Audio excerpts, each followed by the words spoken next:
இவையெல்லாம் நல்ல முறையில் இந்த மாதம் போய்கொண்டிருக்கும். 4ஆம் வீட்டில் விருச்சிக லக்னத்துக்காரர்களுக்கு 4ஆம் வீட்டில் சுகஸ்தானத்தில் ராகு இருந்து அதற்கு வீடு தந்த கிரகம் சனி நீர்ராசியில் சஞ்சரிப்பதால் சிலர் உல்லாச பொழுதுபோக்குகளுக்காக வேறு மாநிலங்களுக்கு செல்ல முயற்சி செய்வர்.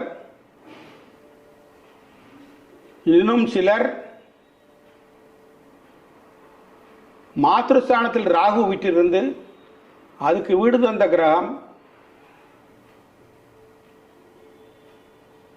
புத்திரஸ்தானத்தில் அமர்ந்திருப்பதால் புத்திரஸ்தானாதிபதி குருவோட தொடர்பினை பெறுவதால் நல்ல விதத்தில்